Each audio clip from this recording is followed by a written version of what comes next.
Que Dios les siga bendiciendo, hermanos. Qué bendición.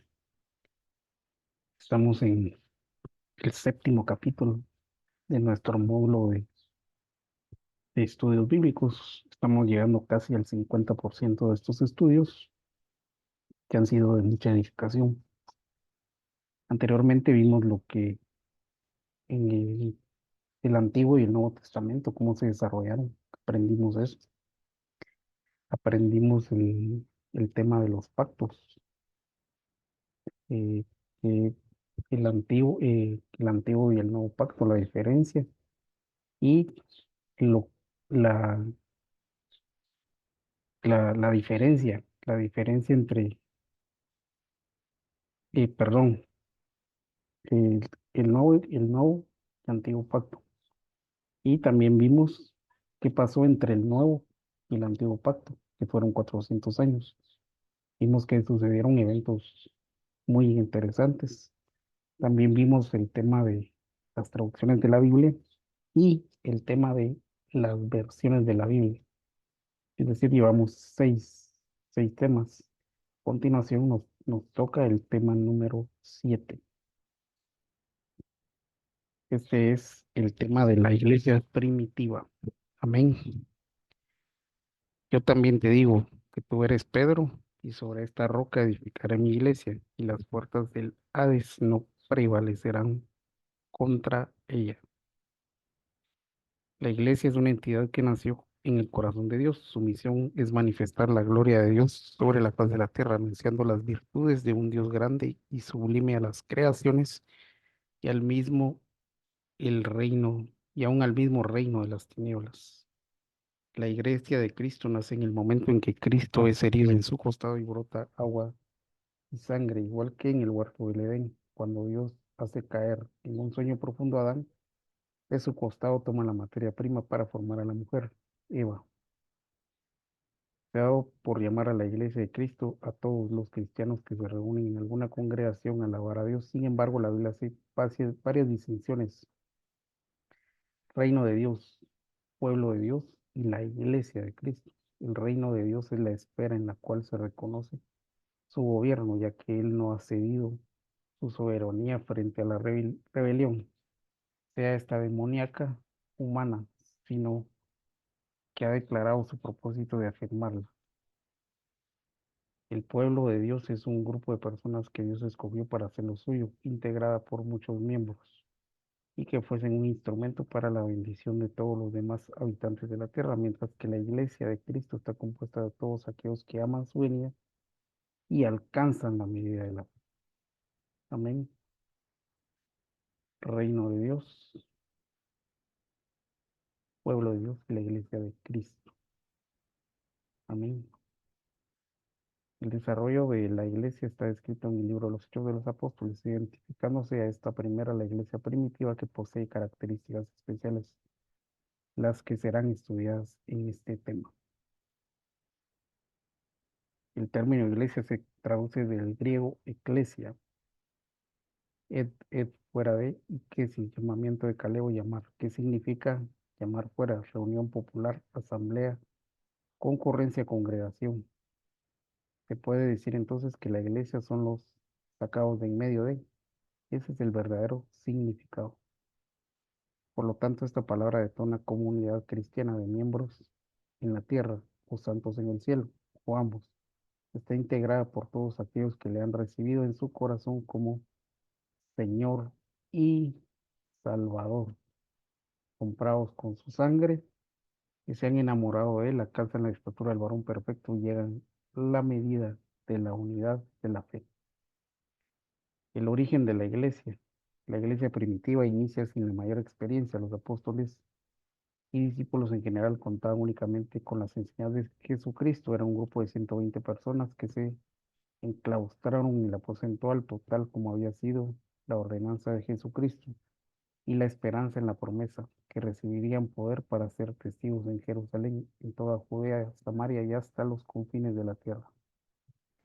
No fue sino hasta el día del Pentecostés en que se derramó el Espíritu Santo y se les aparecieron lenguas como de fuego, que repartiéndose se posaron sobre cada uno de ellos.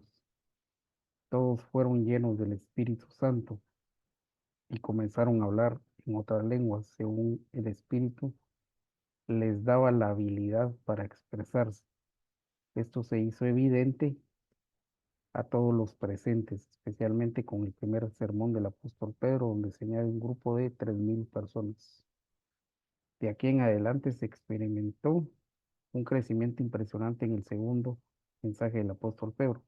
Se convierte en Jesucristo un segundo grupo de 5.000 personas. Se manifiestan los dones del Espíritu Santo sobre ellos, acompañado la palabra, grandes señales y prodigios, de tal forma que la gente se llenó de temor a causa de este movimiento sobrenatural. Se reunían constantemente para compartir las enseñanzas de Cristo, orar, alabar y compartir de sus bienes, de tal forma que nadie de ellos tenía necesidad de algo.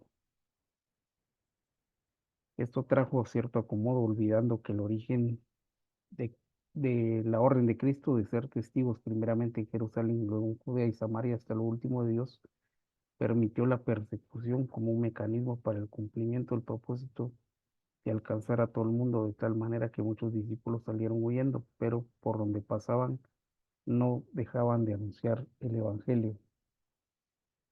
Dentro de los acontecimientos que el Señor tenía preparados para esta iglesia creciente estuvo la conversión de quien ahora conocemos como el apóstol Pablo. Inicialmente fue un celoso judío que con cartas de respaldo del Sanedrín persiguió por algún tiempo y por muchos lugares a los cristianos llamados así por primera vez en Antioquía, provocando la muerte de muchos. El primer mártir fue Esteban, quien antes de sucumbir lapidado testificó valientemente de Jesús el Nazareno.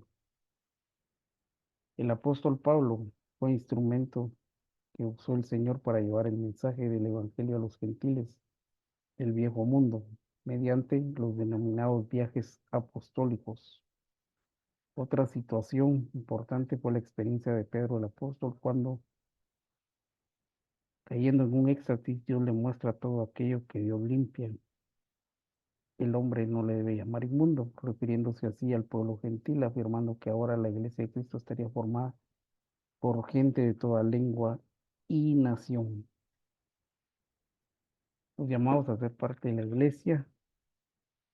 El nacimiento de la iglesia provocó un caos terrible en la religiosidad del pueblo judío, aunque el mensaje de la cruz fue inicialmente para ellos. Al rechazar a Cristo se abría una puerta para aquellos que nunca habían pensado en participar de las promesas de un Dios que había sido exclusivo para judíos. Esta puerta de entrada a toda persona de toda raza, pueblo y nación, esclavo o libre, hombre o mujer, porque en Cristo Dios somos unos, judíos y gentiles. Se destruyó la pared intermedia de separación, formando un solo pueblo, mediante la fe. Todo aquel que confesara con su boca y creyera en su corazón sería salvo. La palabra creyente se traduce del griego pistos, que quiere decir digno de confianza, confiable, y de digno, fiel, verdad. Estos creyentes con el Señor reconocerán la autoridad de Dios y su soberanía en la persona de Cristo. Hacían a Cristo amo de sus vidas a través del mensaje: arrepentidos y sed bautizados. Los primeros cristianos. La iglesia surgió primeramente en Jerusalén y después de la ascensión de Cristo se componía de un grupo de discípulos de Jesús, predominantemente galileos, juntamente con los que respondieron a la predicación de los apóstoles.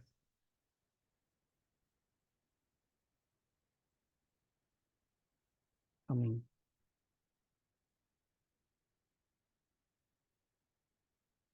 De los apóstoles en Jerusalén, perdón. Sus miembros se consideran el remanente elegido de Israel. Estos primeros creyentes aceptaban las obligaciones impuestas por la ley y el culto del templo. La creencia que los distinguía era Jesús de Nazaret, era el Mesías de Israel.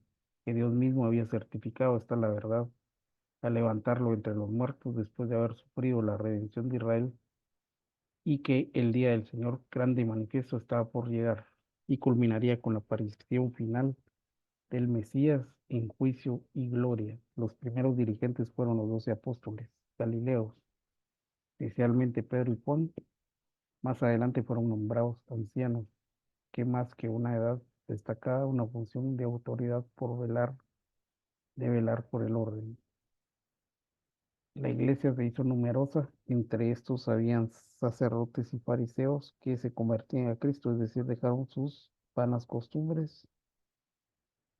En sus comienzos incluyó también a muchos helenistas, judías de habla griega, de la dispersión, que llegaban como peregrinos a ciertas fiestas y que por distintos motivos se encontraban transitoriamente en Jerusalén.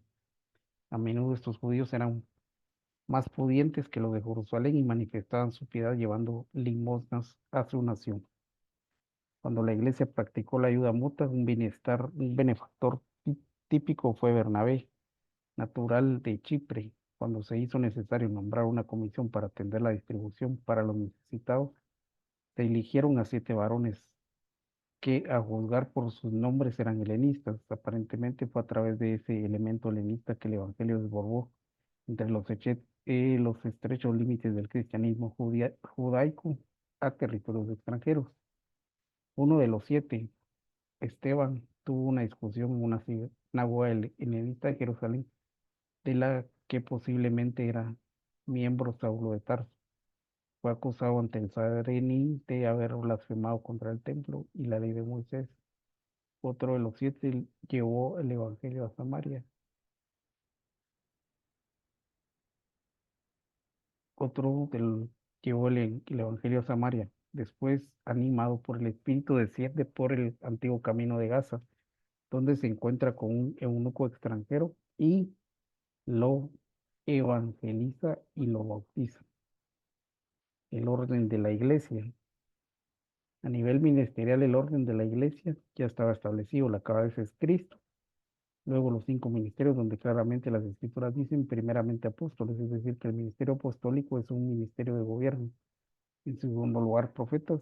En la carta a los Efesios, Pablo enseña que la iglesia debe ser edificada sobre el fundamento de los apóstoles y los profetas. Los otros 3 ministerios primarios son los que componen este equipo ministerial, cada uno con su función específica. A nivel de organización, por la necesidad de atender las mesas, porque la iglesia experimentó un crecimiento acelerado,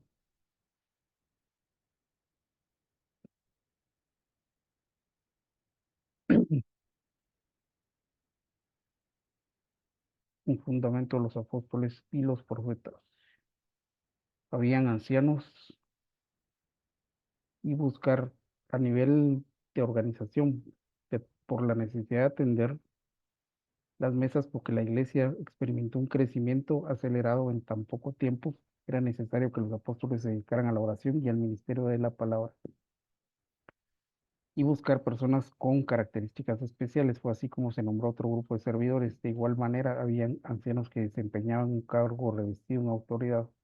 Los ancianos estaban asociados con los apóstoles en el gobierno de la iglesia. Eran los obispos o supervisores de las iglesias. Su función era ocuparse del estado espiritual de la congregación. Las actividades en la iglesia. Las actividades realizadas por los creyentes en la iglesia primitiva van íntimamente ligadas a la doctrina, es decir, establecieron un nuevo modelo a partir de la experiencia del Espíritu Santo. Se dedicaban continuamente a las enseñanzas de los apóstoles. Amén. El término griego es didax, que está ligado a la actividad de trasladar una enseñanza. Los apóstoles continuaron con el método empleado por el Señor Jesucristo, la transmisión oral, y tenían sus momentos para eh, estas actividades. También enseñaban. Los apóstoles continuaron con el método empleado por el Señor Jesucristo. La tradición oral tenían sus momentos para compartirlos. Estas actividades de enseñanza también tomarían una vía misionera mediante la cual se logró llegar con el mensaje de Cristo a muchos otros lugares. Los primeros que se mencionan en Samaria y Cesarea mediante la predicación de Felipe. Seguidamente se mencionan Lidia, Sarón, Jope, Cesarea, alcanzados mediante viajes misioneros de apóstol Pedro.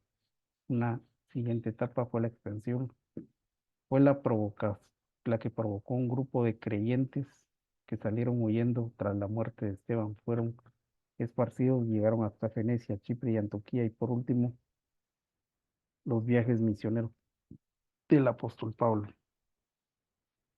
La comunión, las enseñanzas de los apóstoles, la comunión, el partimiento del pan y la oración. Esos son los cuatro.